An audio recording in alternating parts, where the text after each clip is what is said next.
Volvemos al aire de la Tucumana de tarde. Estamos en vivo hasta las 8 y se sumó porque escuchó la bilirrubina y quería bailar ella. La señorita Nina Alegret, ¿cómo estamos? Bienvenida. Hace 100 años que no te veo. Pará. Bueno, es verdad, no nos vemos hace mucho. Entre un faltazo de uno y faltazo de otro. Eso te iba a decir. Anda a cruzarlo. ¿Qué haces, nenita? ¿Cómo están? Buenas tardes a toda la audiencia, buenas tardes a ustedes. Bueno, a todos los chicos acá en la redacción, que ve que recién estaban muy entusiastas por escuchar la radio, ¿no? Acá se vive un clima festivo y de hermandad de acá que es impresionante. Sí, es muy lindo el clima acá. No lo digas, sí, señor, ¿qué dice? Todos incluidos bien. En serio, ya está, basta de hipocresía. No. Basta de hipocresía. Hay una mala relación entre redacción y radio. Y lo dijimos antes, sí. Pero después incluso hay una mala relación interna acá en la radio. Pero después los que están en la radio bajan a redacción. ¿Qué hacen ahí? ¿Se cambian de bando? Entonces empiezan a odiar a los que están en la radio. Y acá odiamos generalmente al que no está. Claro. Me odian seguido a mí entonces. Uy, sí, te diré que sí. Me odian seguido. Te diré que sí. Pero bueno, son cosas que pasan. Pasan qué cosas. Así es. ¿Qué trajimos hoy? Bueno, hoy vamos a hablar de una historia que ya la hemos contado anteriormente, pero en realidad hoy le vamos a dar otra perspectiva. Apa. Porque a mi pensar, a mi parecer, es una de las historias más interesantes quizás que tiene la historia, o sea, hablar de Tucumán y recordar cómo se ha ido conformando por ahí un poquitito este mapa político que tiene nuestro país, porque la verdad Tucumán es tierra de políticos, tierra de próceres y tierra del castigo también. Pensé que iba a decir tierra de nadie. Tierra de amor y venganza. Así se llamaba una novela, ¿no? Sí. Tierra de castigo es un buen nombre para una novela. Tierra de castigo. Sí. Hay mucho castigo en Tucumán. ¿Sí? Sí, verdad. ¿Mucho? Bueno, lo charlamos con Se alecciona mucho. Con la tranqueña. Se alecciona bastante. La castigaron ahí con unos buenos latigazos. Que nunca Oh, sabemos. Que al final ya se escapó. Que no nos podíamos de acuerdo quién tenía más razón. Sí, si el marido o Paulina. Que atorranta, que ha dado por todos lados y que después encima lo acuchilló el marido. Sí, esa. La misma. No sé cuál era la duda. Toca respetar. Para mí toca bancar a ella. Toca bancarla a ella. Sí, por supuesto. Sí. Bueno. Y bueno. Pero porque se escapó después, yo eso lo tengo que bancar. Claro, bueno, es que fue un audaz. Fue una audaz. Claro. Fue una distinta. No, eso sí, pero... Marcó ahí algo. Bueno, pero no vamos a hablar de Paulina hoy. No. Bueno, hoy vamos a hablar de el señor Marco Avellaneda. ¿Usted sabe quién es o piensa que es una avenida nada más? Pienso que es la calle donde nací. Sí. Y además sé que es el padre de Nicolás Avellaneda y que fue gobernador de Tucumán. Bueno, no mucho más que eso. Sé que lo mataron también. Sí. Bueno, si usted va hasta el obelisco, si va a la ciudad de Buenos Aires y pasa por el obelisco, usted lee ahí a Marco Avellaneda, a Nicolás Avellaneda, al presidente Nicolás Avellaneda. Bueno, Marco Avellaneda, nacido en Catamarca, fue gobernador de Tucumán, papá de Nicolás Avellaneda, del presidente de la Nación. Pero antes de eso, vamos a contarles un poquitito, porque siempre hay que volver en la historia a hablar del conflicto entre unitarios y federales. ¿Usted tiene un bando o no? Por supuesto. Federales. Unitario. Bueno, ahí está. Yo quiero estar en el bando de los ganadores. Siempre el país sigue dividido, ¿verdad? Sí. 150 años después seguimos peleando. Los federales son traidores. Cállate, salvaje. Mueran, salvajes unitarios. Ahí. Salvajes impíos unitarios. Ustedes cuando estuvieron en el poder, lo único que hicieron fue centralizar el gobierno en Buenos Aires. Y manejar la aduana. Rosistas, hijo de mí. Ahí está. Bueno, 50 años duró este conflicto que se está repitiendo en la mesa y que todavía tiene ecos, Tiene ecos el conflicto entre unitarios y federales. Aquí estamos peleando. Bueno, en estos 50 años, ustedes saben que se armaron... ¿Mataste uno, pegas a tradición? ¿Cómo? Nada. En esos años hubo distintos intentos de voltear este gobierno de Juan Manuel de Rosas, que era considerado por muchos sectores del país como un gobierno autoritario. Bueno, en eso se armó lo que se llamó la Liga del Norte, acá en el norte del país. Sí. Esa Liga del Norte, entiendo que fue uno de los frentes en donde se le presentó la mayor batalla a Juan Manuel de Rosas. Fue uno de los más fuertes y duró, si no me equivoco, un poco más de un año, la Liga del Norte. Bueno, estaba encabezada por este señor Marco Manuel Avellaneda, nacido en Catamarca en 1813. Su papá se llamaba Nicolás Avellaneda Tula. Bueno, político desde muy joven, se había mudado a los 10 años a Tucumán, terminó la secundaria y los estudios universitarios en Buenos Aires, era doctor en Derecho a muy temprana edad, con notas muy sobresalientes. Cuando él tenía 25 años vuelve a Tucumán y lo eligen presidente de la Sala de Representantes de la provincia. Dicen que era una obviedad que él iba a tener este cargo porque era muy inteligente. Podemos decir, el que mejor hablaba de Tucumán. Mira. El mejor hablado. Tiene que ser el presidente. Sí, no hay discusión. De eso no hay discusión, estoy de acuerdo. No hay discusión. Bueno, se ganó la confianza del ex gobernador tucumano Alejandro Heredia, ascendiendo rápidamente en la escala política y social de Tucumán. Y después se supo que él habría conspirado en el asesinato de Alejandro Heredia, que sucedió un 12 de noviembre del año 1838. ¿Ustedes sabían esto también, que al gobernador Heredia lo asesinaron? No, eso no tenía el dato. Sabía. Ah, ¿no sabían? No. Bueno, ahora saben. Perfecto, todos los días se aprende algo. ¿Conspiraron? ¿Se sabe cómo? Porque le habrían tendido como una emboscada como en un paseo que había hecho a una casa de campo que tenía Alejandro Heredia. No me acuerdo si por la zona de San Pablo, Lules, algo así. Entonces ahí lo habría emboscado en un grupo comandado por un señor llamado Gavino Robles y que tenía unos secuaces ahí. Bueno. Este catamarqueño, apenas 3 años después, ya estaba al frente de la Liga del Norte. Pero, obviamente, lo estaban buscando incansablemente al señor Marco Avellaneda y él estaba escapándose para Bolivia cuando le llega la muerte en la ciudad de Metán, Salta, un 3 de octubre de 1841. La muerte de Marco Avellaneda, la verdad que es tremenda y sobre todo para quienes gustan de los detalles morbosos. Ajá. Sí, me encanta. Del gore. Los detalles morbosos me encantan. ¿Le gustan? Me fascina. Yo le digo que yo cuando leí... ¿Hace falta que lo diga con ese tono lascivo, Gabriel? Sí. Me fascina, me encanta. No, es muy feo. Es muy feo la historia, la verdad, porque, bueno, hay detalle. Dicen que la persona que lo mató era, ¿cómo se dice cuando alguien disfruta mucho de esto? Un sádico. Un sádico, ahí está, esa era la palabra, no me salía. Era un sádico, que se llamaba Lucio Casas, Lucio Casas Manuel Oribe. Y bueno, dicen ¿Son que... dos personas distintas? Lucio Casas y Manuel Oribe.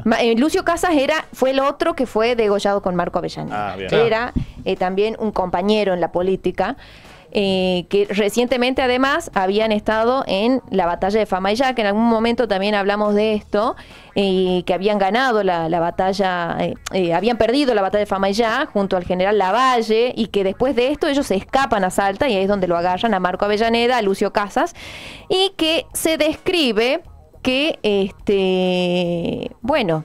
Mariano Massa, el ejecutor, fue especialmente cruel.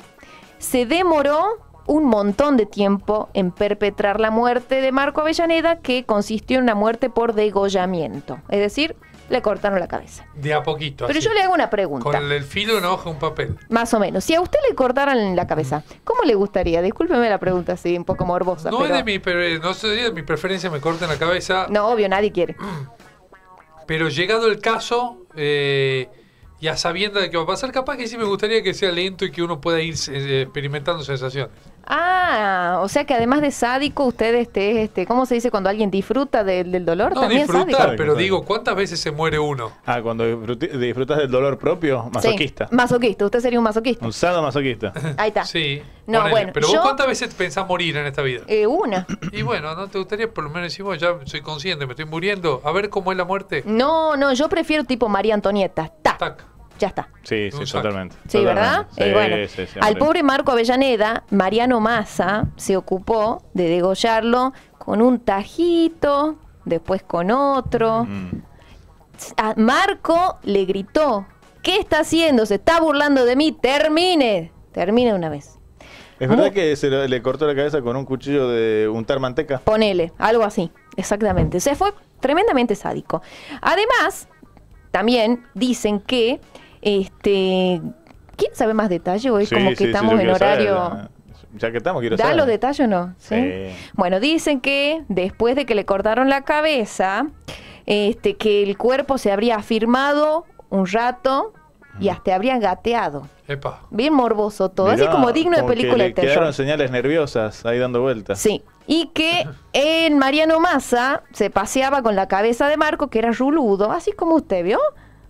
Bueno, con la cabeza en la mano se paseaba. Que también soy catamarqueño. Capaz que es la reencarnación. Quizás tengo el destino, ya tenga el boleto picado. No me molestaría ser el segundo catamarqueño en gobernar Tucumán. Ahí está. Bueno, le agarraba la cabeza y se paseaba por todos lados, al punto de que la gente, hay personas que estaban presentes que retrataron esto. Hay una pintura famosa, una foto famosa. Bueno, y también dicen que este hombre fue pero tan morboso que inclusive hasta invitó a un señor, a un capitán que se llamaba Bernardino Olid, a despellejar al señor y fabricar con esos una manea, que en este momento no me acuerdo qué es una manea, no sé si usted quiere buscar. Manea. Creo que es esto que es como para para hacer el viento, puede ser. Un cuero trenzado para atar las patas de animales. Para ordeñar las vacas. Ahí está mi amiga que vive en una escuela agrotécnica, ¿sabe? Ahí está. Bueno, ahí está. Bueno, tremendo. O sea, le estamos hablando de un sadismo terrible. Sí. Como si no fuera suficiente, lo que pasó en Metán no terminó ahí, sino que para aleccionar a la sociedad tucumana de lo que pasaba si uno iba en contra de Rosas, se trajeron a la cabeza de Marco Avellaneda y la colocaron en una pica en la Plaza Independencia. Entonces, todos los que iban ahí, que yo me voy a comprar el pan, ahí estaba la cabeza del gobernador. Claro. Un poquitito fuerte, ¿verdad?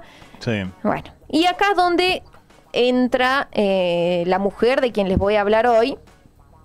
Vamos a contarles de ella primero, antes de contar lo que hizo.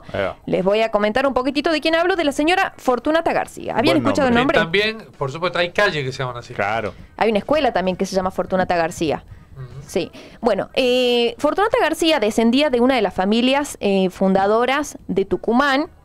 Nació en 1802, cuando San Miguel de Tucumán era una aldea todavía. No hay mucha información sobre lo que fue su niñez, pero sí se sabe que fue una mujer muy involucrada en la política. Ella se casó muy joven con un señor García. Ella era García de García. Se casó con el señor Domingo García. Bueno, es que todos son García. Vos dijiste recién, León. Imagínate cuánto era la cantidad de Garcías que había en Tucumán cuando era una aldea. 70% de la población. 70% de la población, ¿sí? Todos eran García y Arauz. Todo de la misma familia. Bueno, ella se casa con el señor Domingo García, y que él había sido intendente de Salta durante las guerras de la independencia. Era viudo y tenía fortuna. Entonces, cuando ellos se casan, formaron un hogar que para la sociedad de esa época era un hogar distinguido. Y tuvieron varios hijos. Bien. No sé cuántos, pero tuvieron sus hijos. En 1841, en pleno apogeo de la guerra civil de nuestro país, y cuando se derrota al ejército unitario en Tucumán, justamente en Famaillá, no solamente fue el fin de la Liga del Norte, sino que también de alguna forma se cortaba ese periodo de venganza, asesinato. Es como que lo que pasó con el señor Marco Avellaneda fue tan sangriento y tremendo que se cortó realmente. Fue bastante, 100% aleccionador para la sociedad, ¿me entiende? Así que bueno, en este suceso fatídico y trágico, cuando traen la cabeza de Marco Avellaneda y la cuelgan al frente, la ponen una pica en la plaza, ¿Quién vivía justamente sobre calle San Martín y muy cerquita de la plaza? Al lado del edificio consular, la señora García. La familia García. Fortunata. La Fortunata ya vivía ahí, tenía 39 años, era viuda desde hacía 6 años. No tan Fortunata entonces. ¿O sí? O sí, no, yo creo que sí. Depende. Bueno, dicen que era una mujer muy piadosa, Fortunata. Ajá. Muy piadosa. La cabeza de Marco Avellaneda estuvo expuesta muchos días. No fue unas horas, muchos días. Imagínese qué puede generar eso a nivel... ¿De qué fecha estamos hablando? ¿De qué época Estamos del año? hablando del año 1841. ¿Y de qué época del año estamos exactamente hablando? La muerte de Marco No, Avellaneda. la muerte no Ya me... te digo, Sí. Octubre, un calor. Calor de Tucumán. Y aún sin calor, tremendo. Sí, Bueno, obvio, el claro. paisaje y la escena era desagradable. Pero para la gente cristiana era todavía más desagradable porque los cristianos consideran que todas las personas merecen santa sepultura. Claro, por supuesto. ¿Verdad? Sí. Bueno, entonces Fortunata, que también era amiga de Marco Avellaneda, lo conocía, tomó una decisión bastante potente y fue la noche en la que el general Oribe, que es el que estaba a cargo del ejército, se había retirado con su grupo de la ciudad. Fortunata, dicen que ella lideraba un grupo, en otros lados dice que fue ella junto a 2 de sus hermanas, que fueron todas mujeres, básicamente por lo menos 3 mujeres, valiéndose de algunos trapos y de algunos elementos, fueron y sacaron la cabeza de la pica. Pero hay muchos relatos en torno a esto porque ¿de qué se habla? Yo me imagino que habrá tenido muchísima adrenalina ella en ese momento. Hoy estamos viendo un dibujo de César Carrizo, del dibujante tucumano. Habrá sido muchísima la adrenalina para tener ella, una mujer que ya tenía sus años, la fuerza para sacar la cabeza de esa pica. Y además para enfrentarse a lo que podría haber sido si la descubrían. Claro, una sea, tremenda represalia. Tremenda represalia. Entonces la verdad es que... Unas agallas tremendas. Tremendas agallas en pos de cortar un poco con la humillación que venía pasando post-mortem, quien había sido gobernador de Tucumán, su amigo, Marco Avellaneda, y también como católica, ¿verdad? Como decir, claro, bueno, che, no podemos seguir pasando al lado de un cadáver y que no le den santa sepultura.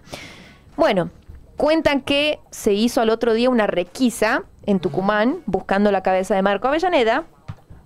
Pero ella, lo que había hecho cuando la sacó fue perfumarla muchísimo con lavanda y con flores, con esencia de lavanda, que es fuertísima la esencia de lavanda, y la escondió en un baúl que tenía su ropa interior. O sea, ¿saben lo que era la ropa interior de 1840? Era un pantalón hasta el tobillo, básicamente. Claro. O sea, esa era la tanga, digamos. Sí. Esa era la indiscreta. Esa era la indiscreta, esa era la atrevida. Claro. La atrevida se era hasta la pantorrilla. Claro, ¿entiende?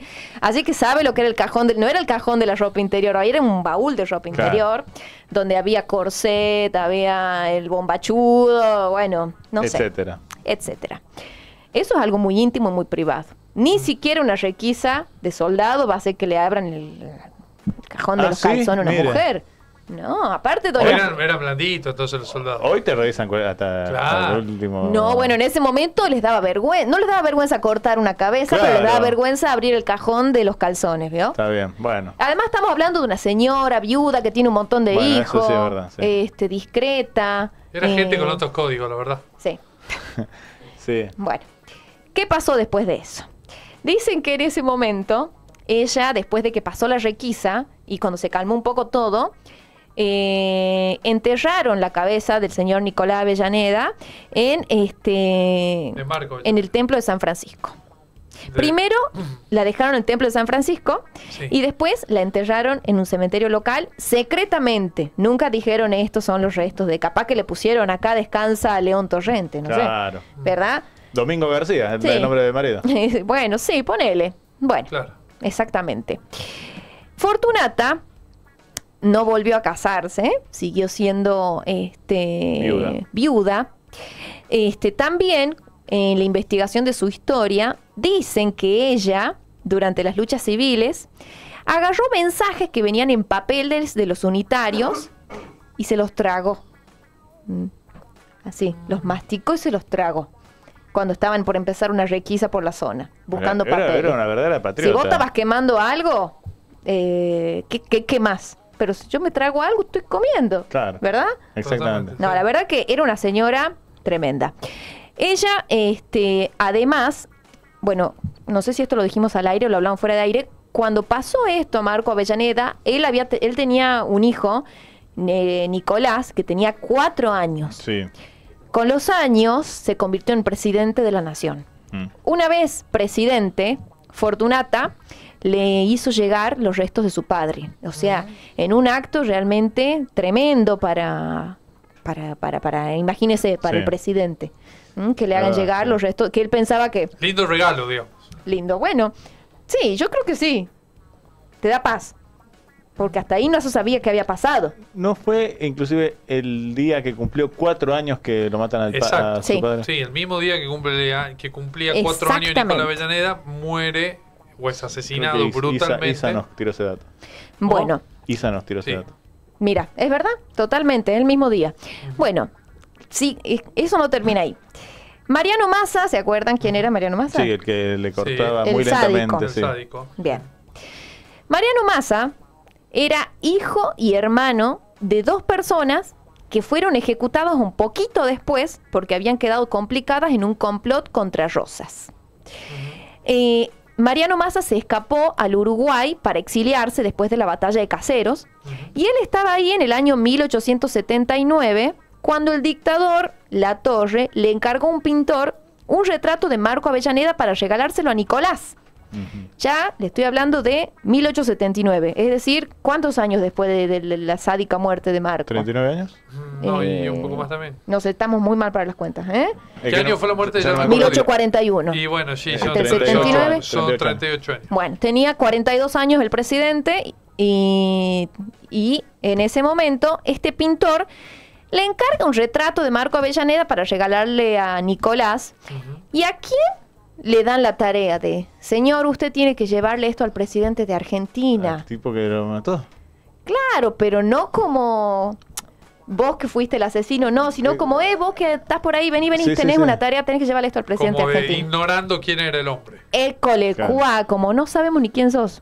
Llévale. Bueno. Che, pibe. Che, vení, acércate, vos justo que estás pasando, vení. Bueno. ¿Qué pasó?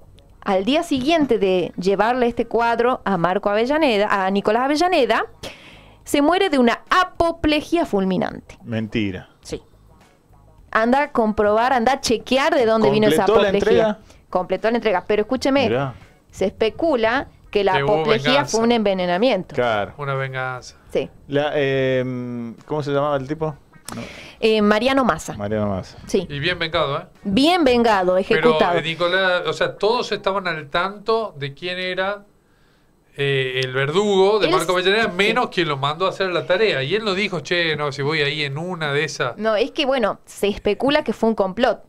Que el Nicolás Avellaneda quiso vengar la muerte de su padre. Pero no puede un presidente andar vengando muertes a esa altura del partido. ¿Cómo que no? Si hay alguien que puede vengar muertes, es el presidente en ejercicio. ¿Quién más? ¿Quién más si no es el presidente? Claro. ¿Para qué quiero ser presidente si no para andar vengando muertes? Tienes razón. Bueno, tienes razón. Pero tiene que disimular que no fue él. Eso sí es verdad. Claro, entonces disimuló bien. Bueno, obviamente el presidente estuvo muy agradecido con Fortunata porque ahora tenía un lugar a donde velar o llevarle una velita a su papá, que fue en el cementerio de la Recoleta. Mira. Pero antes de que vayamos a algo de la Recoleta que le voy a contar, le voy a decir sobre la muerte de Fortunata, porque obviamente cuando ella entregó la cabeza, ya bueno, ella cobró... No tenía mayores motivos para vivir. Ella cobró una notoria popularidad en Tucumán, porque siempre había sido un misterio. ¿Dónde está la cabeza de Marco Avellaneda? ¿Quién se la puede haber robado? 30 años después, la mujer 30 dice, años después, la tengo yo. Buen timing. Muy bien guardado el secreto. Muy guardadísimo el secreto. No era como yo, evidentemente, porque yo no me aguanto ni 2 minutos y digo, ¿a que no sabe lo que tengo en mi casa? Claro. Bueno, Cuando ella murió, fue un viernes 29 de abril de 1870. Epa, mucho, muchos años. Vivió muchos años, vivió como 70 años. Para la época era mucho. El diario El Nacionalista, el 1 de mayo, decía que Fortunata había dejado de existir víctima de una súbita enfermedad a las 7 de la tarde. Esta señora, estimable en todo sentido, era el consuelo de muchos menesterosos, porque a su piedad la ejercitaba especialmente con ellos y jamás ninguno salió desconsolado de su lado. No era esta, sin embargo, su única virtud, porque era innata en ella la de un patriotismo inimitable. Nunca hombre ninguno que ocurrió a ella en momentos de peligro para la patria, en defensa de la buena causa, dejó de hallar un consejo, una idea que robusteciera la opinión aún de los menos decididos. La provincia ha perdido un corazón siempre lleno de entusiasmo por la libertad, la sociedad, una buena amiga y una excelente madre de familia. Sus parientes, un miembro afectuoso y leal. Acompañamos a la familia en su justo dolor. Bueno, uno de los hijos de Fortunata fue Próspero García, un gobernador de Tucumán que dicen que fue uno de los más progresistas que tuvo la provincia. Próspero García. Próspero García, imaginábamos fines del siglo XIX. Sí. De lo más de progres hasta la fecha, ¿no? Hasta la fecha. Sí. Bueno, ahí y de lo más próspero también. Este año, en junio, ahí me di una vuelta por el cementerio de la Recoleta. Sí. Y lo fui a visitar a Marco Avellaneda. Mirá, le llevaste ¿Sabe flores? lo que hay en su tumba? Mire. Le hicieron, ahí estoy yo, estoy yo abajo, sí. Ahí está Marcos Avellaneda arriba. Muy buena foto. El presidente le hizo una estatua. Haceme un zoom. Hacemos un zoom, a mí. No, Nicolás Avellaneda le hizo una estatua a Marco Avellaneda. A su papá, claro. Está bien, le hizo un mausoleo. Ay, miren qué bien que estoy. No, a la construcción, señor. Ah, ustedes quieren verlo a Marco, claro. Conservado que está Marco, pensaba que me querían ver a mí. A la moda. Estaba ayornado. Sí. Bueno, dicen que era medio petizón y que la estatua esta que le hicieron representa bastante bien cómo era Marco Avellaneda. Esto lo hizo el presidente para rendirle homenaje a los restos de su papá que habían estado ocultos por 30 años. Y después seguí caminando un poquitito por el cementerio. ¿Saben con quién me encontré? ¿Con quién te encontraste, Nina? Ahí les van a mostrar los chicos. Ahí van a poner la otra foto para que ustedes vean con quién me encontré en el cementerio de la Recoleta. Y debe ser con Nicolás Avellaneda. El juego. A ver, ¿usted qué dice? Fortunata García debe descansar acá. Ah, no sé. ¿Sabe que no sé? Con el Debe muchacho ser. Massa. ¿Con Mariano Massa? No se merece estar en la Recoleta. No, porque el cementerio de la Recoleta, ustedes saben que es un cementerio que se llama así porque ahí estaba, donde está el cementerio era el templo de los monjes recoletos. Bueno, pero que en su momento se convirtió en un lugar donde podían tener el descanso eterno las familias adineradas, las personalidades de la política. Claro. Esa es usted de nuevo, ¿con quién ya lo decía Charlie, acorde pero con hágale un zoom, a ver, fíjese, ¿quién descansa al lado casi de Marco Avellaneda? Juan Manuel de Rosas. Fíjese.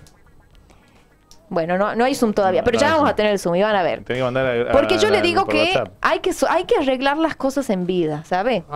Pues porque usted no sabe. Nina. Sigo siendo yo. Bueno, escúchenme. Yo le voy a decir por si no se lee bien porque está medio baqueta la placa. Ahí está. Domingo. No. ¿No es adentro?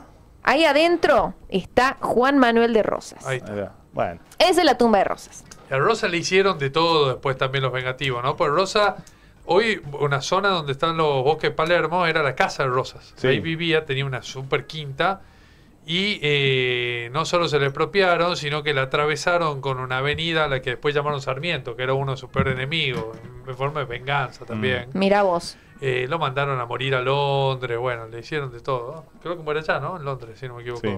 Rosas. Después lo traen. Rosas está acá en el cementerio de Recoleta, al lado de su archienemigo mortal. Claro, pero digo, muere en el exilio. Sí, muere en el exilio, en la pobreza. Y pobre, y sin posibilidad de defender. Incluso a Alberti, que ha sido un enemigo de Rosa, le ofrecen un momento defenderlo de manera gratuita, porque lo consideraba injusto lo que le estaban haciendo a Rosa. Bueno. Qué figurete los tucumanos, Y sí, es como Alberti era como el Burlando del siglo XIX. Era el Burlando. El tipo parecía ahí, había un juicio mediático, el tipo parecía. Claro. Iba por todos los canales y decía, yo la verdad que considero una injusticia, ¿no? Sí. Estamos viendo burlando en Tucumán, también ustedes es un suceso. Sí, señor, obvio, por supuesto que sí. No se habla de otra cosa en Tucumán. Así que bueno, esta es mi pregunta para ustedes. ¿Los problemas habría que resolverlos en vida? Claro, porque yo no sé si vos me mandás a mí a liquidar y después estamos juntos en el cementerio. ¿Y quién te dice? ¿Y quién te dice que tengas una eternidad muy jodida al lado mío? Y que al fin y al cabo o arreglemos diferencias. Sí. No había necesidad. Lo que pasa es que, para nena, si Gabriel te manda a liquidar a vos y tu cabeza la deja en una pica en la plaza de Montero, vos ahí ya no estás en vida, no puedes arreglar nada. Obvio, por eso hay que arreglar antes de que te manden a liquidar. Una buena pregunta es, ¿quién escondería tu cabeza durante 30 años? Esa pregunta es muy buena. Y habría que hacer la prueba. O de quién escondería uno la cabeza 30 años. Ahí está. Qué impresión. ¿Vos quién crees que te escondería tu cabeza? La que te guardaría después de tu muerte y esa persona se jugaría por mí. Yo no sé si yo podría, pero si no me da asco. Si me da asco... Y mira, te da asco la cabeza pegada al cuerpo, imagínate fuera de una cosa. Bueno, en fin. ¿No tenés quién? No tengo, me parece que no tengo, che. ¿Tenés 6 que te carguen el cajón o no? Yo tengo 2 amigos muy forzudos, uno de cada lado, estamos perfectos. Bueno, Joaquín, yo sé que los dos míos no son. Joaquín, usted le pone ficha a Joaquín. Él guardaría mi cabeza de lo que están. ¿Sí? Estamos acá, sí, Joaquín. Bueno, entonces yo no la de él. Una pregunta para el público, entonces, para que se sientan bien federal traidor. Para que se sientan un poco, se pongan en la piel de Fortunata. ¿De quién guardaría usted la cabeza por 30 años? ¿Ah? Sí, es poco. Para que uno se ponga en ese lugar y diga, no, pero qué impresión, o diga, bueno, pero hay que hacerlo. Claro, ¿quién le inspiraría el coraje? ¿Por quién sacrificarías tu ropa interior para esconder su cabeza 30 años? Tus calzones. Tenés que ir a hacer fila en tienda San Juan desde las 8 de la mañana para renovar después eso. ¿Sabe lo que cuesta? Claro, totalmente. Hay ofertas en internet igual de boxer a buen precio, pues te paso. Está bueno. Bueno, perfecto. Han igual, cambiado los tiempos, pero escúchame, sí, con claro. los calzones de hoy en día no podés tapar ni una oreja. No, Claro. tenés que llenarlo, tiene que ser muy grande. Pero bueno, la verdad que se la jugó Fortunata. Sí, así que lindo recordarla, porque se llama así una calle, se llama así una escuela, y a veces no sabemos quién es. Bueno, fue una señora muy picante. Y querida, muy fin y grosa. al cabo, y recibió esta recompensa de escribir al menos unas cuantas líneas en la historia de la Argentina. Pero por supuesto que sí, claro que sí. Claro que así sí. que, y un par de siglos después hablamos de ella. Bueno, ¿cuánto es? Siglo y estamos cerca de los 2 siglos, sí, siglo y 1930. Estamos cerca de que se cumplan 200, 1830, se están por cumplir 2 siglos de eso dentro de un par de años. Y bueno, ahí está. Todavía vivo el legado de Fortunata García, no tanto el de Marco Avellaneda, que muy rápido apagó su luz, ¿no? Se ríe el señor Torrente, no sé por qué. Aguante Fortunata. Y claro. Argentina Fortunata. No, la reseña esa que le hicieron cuando falleció, muy buena. Sí, ¿o no? Muy buena, muy linda. Y ya no vienen minas así, ¿eh? Sí, ya no vienen Fortunatas, ya no hay Fortunatas. Una buena amiga, Me suena la frase de Maradona, Mundial 90, cuando le dicen Argentina Fortunata. Fortunata, cosí, le dicen. Más o menos. Vamos a la música y ya volvemos. Publicita tu negocio en FM La Tucumana 959.